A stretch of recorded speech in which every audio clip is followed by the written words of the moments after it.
Hello everybody and welcome to today's video. This is going to be kind of a short one. I am sort of ad-libbing this one. I just wanted to show some pictures and some videos of the No Kings protest that occurred yesterday. I don't know when this video is going up, so I'll say that occurred on October 18th. It's the second No Kings protest of the year. Self-admittedly, this is actually my first ever protest.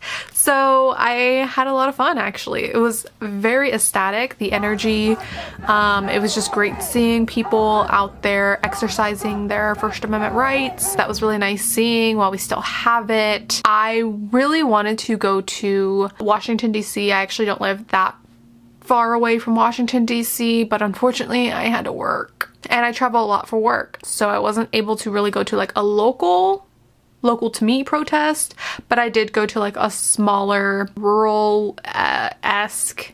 I had to go through some farms to get there. And I was like, you know what?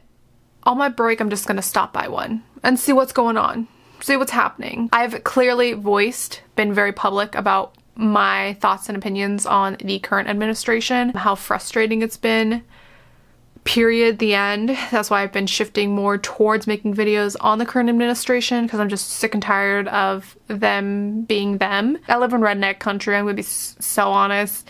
So like, I rarely get to see in real life, not, you know, not online necessarily, but in real life, people with similar opinions or voicing similar complaints against the administration. So it is very nice to witness and see firsthand and feel that energy of people who are also tired of this administration for whatever reason. There's people there who are obviously there because they're sick and tired of Trump, period. They just don't like him. There are people there who are protesting against the government shutdown. There are people there who are protesting against the ICE raids that are happening in everywhere pretty much. So I was able to see, even in this event in this small town, that people notice these things and they're speaking out against it while we still can. I don't know how much longer we're gonna have this First Amendment right, so while we still have it, might as well speak up as much and as loud as we can. I liked how loud and noisy and passionate these people were.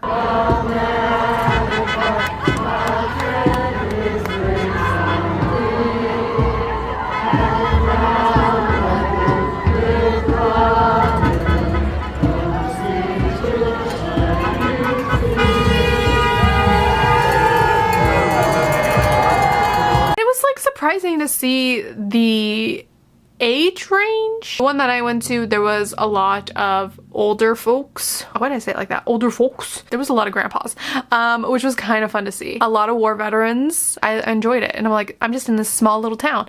If you've seen photos of like other places, for example, Portland, Oregon is probably one of the biggest ones because they have been targeted by a lot of ICE raids, and President Trump has declared war pretty much on them, and according to President Trump, it's a hellhole, it's war-torn, and yet you see photos and it's like people in like freaking frog costumes.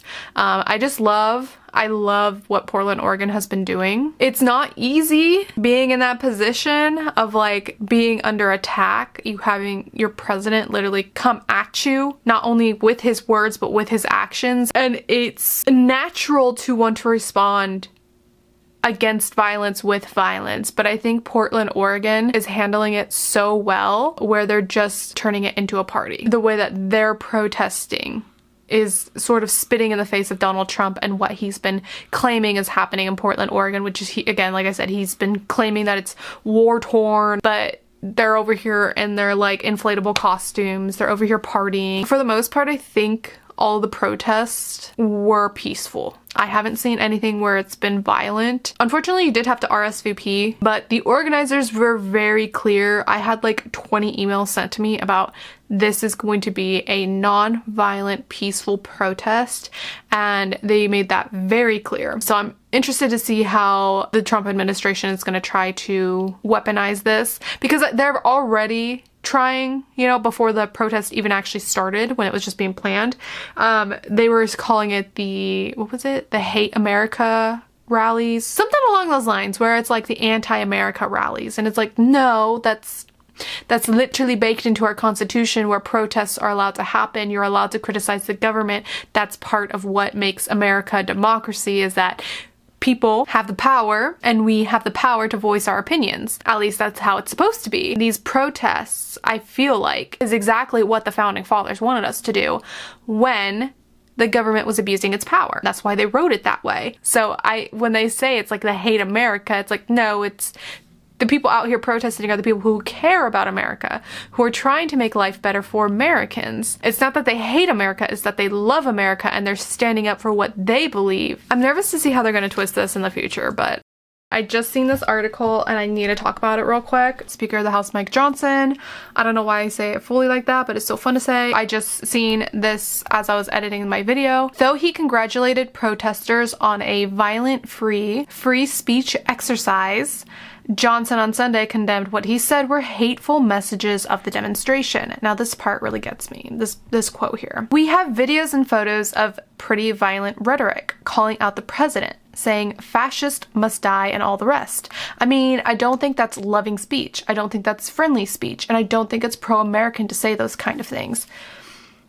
Are you projecting here or something? Because I don't know, fascist dictators usually are horrible people.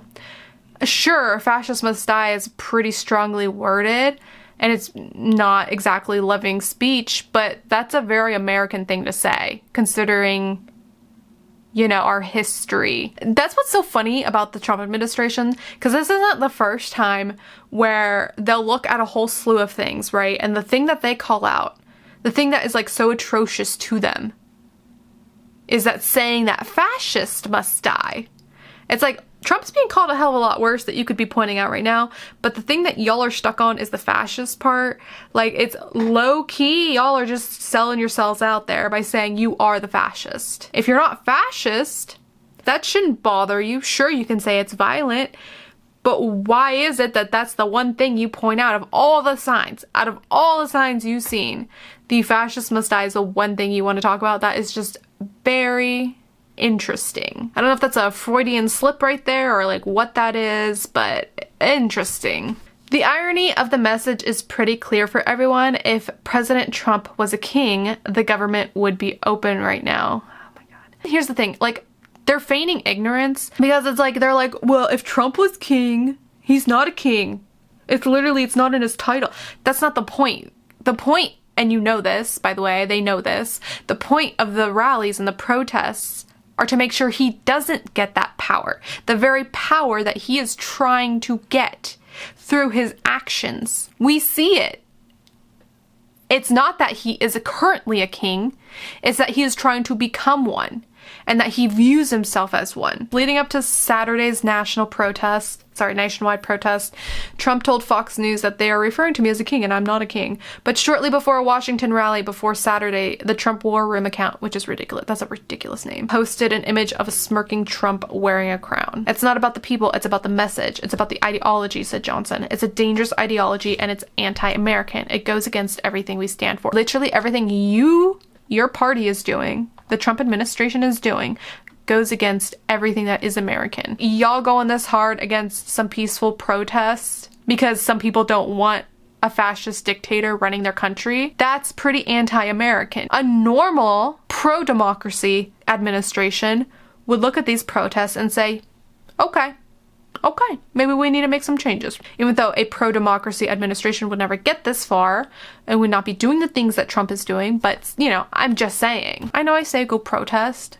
but like, it's not gonna change the Trump administration's mind. Listening to Speaker of the House Mike Johnson, obviously he's not gonna change his mind on his position and on his viewpoints. He's just gonna continuously double down and weaponize ignorance. But this is more so, I think, for people. This is more so for the average American citizen so that they don't feel like they are alone. This isn't about necessarily to change the administration's mind because we know they're going full force towards that fascism, authoritarian governance, but it's to help everyday citizens feel like they're not alone. At least give them a voice, or at least give them courage to speak out in their everyday lives. The more you speak about it, the more other people know. It's shocking how many people are still unaware of what is really going on in the country.